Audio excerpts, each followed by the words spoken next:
Terence Bud Crawford will be throwing a parade in his hometown in Omaha, Nebraska. Three-time undisputed champion, 5-division champion, will be celebrating his victory over Canelo Alvarez.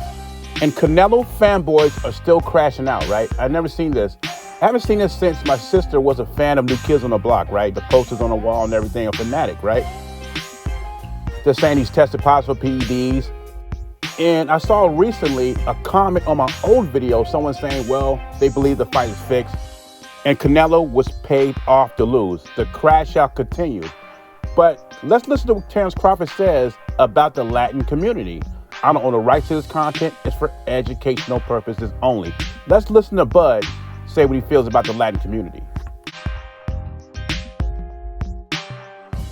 We're going to party later on tonight. I hope all y'all come, and we're going to have a good day today. So let's celebrate, and enjoy one another, and that's it. Omaha, that are behind you, and you go there since, even though you were fighting Canelo, one of the biggest Mexican boxers, and there were a lot of people from the Mexican community that were behind you and cheering you on. It's the same thing, I appreciate them. It's no different because they're Latino. Like I said, I've been, locked in with the Latino community since I started boxing. So, the Latinos is just like any other, race. We all one at the end of the day. We got to support each other and look at each other like brothers and sisters. I feel the same way as Terence Crawford does. We all got to work together. We all should love each other. At the end of the day, it's just a sport. I don't get the La Raza or I'm going for the hood. I don't get all into that because there's some black fighters I don't like, and there's some Mexican fighters I don't like, and there's some white fighters I don't really care for. It's the sport. It's nothing personal against the person. I'm not going to knock anybody if they're tribal. It's just not me. But I will say this, and it's just my opinion, I can't really take your boxing take seriously if you're going for a guy or you think he's going to win because of the color of his skin. I can't really take you seriously. It doesn't matter who would have won this fight. It doesn't benefit the guy who's being a fanatic. You know what I'm saying? It doesn't make anybody's race better because Canelo won a fight or Terence Crawford won a fight. You know what I'm saying? And if some guys got this thing in their head like, okay, if my race wins the fight, I'm superior to another race. No, it just means Canelo was a greater fighter than Crawford, or Crawford in this instance is a greater fighter than Canelo. And people with that mindset, to me, I gotta stay away from because I'm a fanboy of the sport. I'm not a fanboy of color. Now, Tim Bradley is saying that Jake Paul is ruining boxing. And he said this fight shouldn't be on boxing's official records. So let's hear what Tim Bradley has to say, and I will respond. I don't own the rights to this content. It's for educational purposes only. Desert Storm, tell us how you really feel. So, yeah, do I hate Jake Paul? Can't stand that motherfucker. Can't stand him. Ruining the sport, Because you want to know, the crazy thing is that this shouldn't be called boxing. This shouldn't be called boxing. That's the thing. It should be called celebrity boxing or something. I don't know. Celebrity fake boxing. I don't know. Something. Celebrity entertainment or something. It shouldn't be called boxing. It shouldn't be going. It should go on a celebrity record or something. It shouldn't be on Box Rec. His name, Mike Tyson name on Jake Paul's resume, man. Come on, man. This dude think he is something. He ain't nothing. I keep telling you guys that. He hasn't done nothing in the sport, man. And some of the comments is like, well, Jake, he helped the women out. Great job, Jake. You helped the women out. You did. I'll give you that. You helped the women out. You got skin in the game. Yeah, you're a promoter. Now, do I hate Jake Paul? No, that's a strong word. Jake Paul is taking advantage of American boxing, right? Nobody wants to fight each other. Everybody trying to keep the fights are not being made. I think what DT3 was talking about is American boxing dead. Boxing in a whole is not dead. It's flourishing in UK. They're getting the fights. We're getting the fights in UK. But here in America, we're not getting the fights. Nobody wants to fight each other. And Jake Paul is a hell of a businessman. He's taking advantage of that.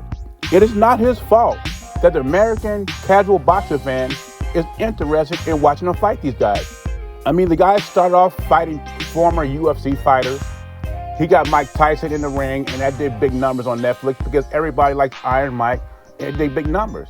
And now he's getting active fighters from different weight classes. I mean, Gervonta fights at 135, and Miami or Florida is sanctioning it, and people will pay to see it. If it wasn't a market for this fight, it would not happen. Am I a fan of this? No, but I blame Gervonta Davis more than I blame Jake Paul. I'm not mad at him getting his money, but dude, just retire, relinquish the belt, and do exhibitions. And even though I do not like Jake Paul's matchups, I do like what he's doing for women's boxing. So there is a minus and a plus having Jake Paul in the sport. So is Jake Paul really ruining boxing?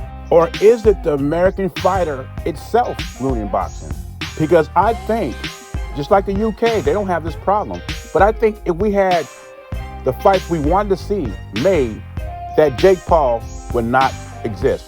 Or maybe he would not exist at the level he does now. But that's my thoughts on it. American boxing should take partial blame for ruining American boxing. That way. David, I gotta ask you, bro, before you leave, because all the fans want to know this. Can you still make 168? To be honest with you, man, let Terence Crawford live. That's his weight class. Okay. I lost interest in 168 a long time ago. You know, I mean, I know that we could get offered a lot of money to go down to 168, but I'm more comfortable at 175.